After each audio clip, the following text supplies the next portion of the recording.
عقل علم کے ذریعے حقیقت مطلق تک پہنچنا چاہتی ہے لیکن ناکام رہتی ہے، جبکہ عشق اپنی کوشش میں کامیاب رہتا ہے۔ عقل خدا جو اور عشق خدا نما ہے، تاہم علم برے بھلے کی پہچان کا ذریعہ ہے اور ہنر کامیابی کی سیڑھی کا پہلا زینہ ہے۔ اگر آپ ہنرمند ہیں، اگر آپ سکلڈ ورکر ہیں، تو آپ سٹیپ بائی سٹیپ کامیابی کی سیڑھی پر اوپر چڑھنا شروع کر دیتے ہیں۔ لیکن اگر آپ کے پاس ہنر نہیں، آپ کے پاس علم نہیں، آپ کے پاس عشق نہیں، جنون نہیں، تو پھر زندگی آپ کو رون دے گی۔ یہ جو کائنات کا ایک فلسفہ ہے، یہ جو نسل در نسل تمام انسانوں کے اوپر ایک جیسے قوانین جو ہیں وہ اپلائی ہوتے آ رہے ہیں، ایک جیسے قوانین کا اطلاق ہوتا آ رہا ہے، یہ آپ کے لیے بھی ہے، یہ میرے لیے بھی ہے۔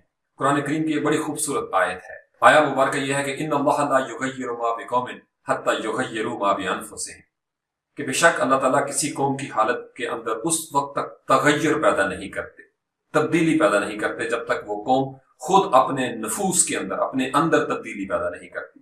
آپ کو اگر آگے بڑھنا ہے، اپنی حالت میں تبدیلی پیدا کرنا ہوگی۔ اگر آپ معاشرے میں تبدیلی پیدا کرنا چاہتے ہیں تو سب سے پہلے آپ کو داخلی طور پر اپنے اندر ایک انقلاب کی فضا پیدا کرنی ہوگی، کیونکہ جب تک انسان اندر سے نہیں بدلتا، داخلی طور پر اس مقام پہ فائز نہیں ہوتا جہاں وہ کامیابی کے جھنڈے گاڑ سکے، تو خارجی سطح پہ اس کے لیے کامیاب ہونا مشکل ہی نہیں، ناممکن بھی ہے۔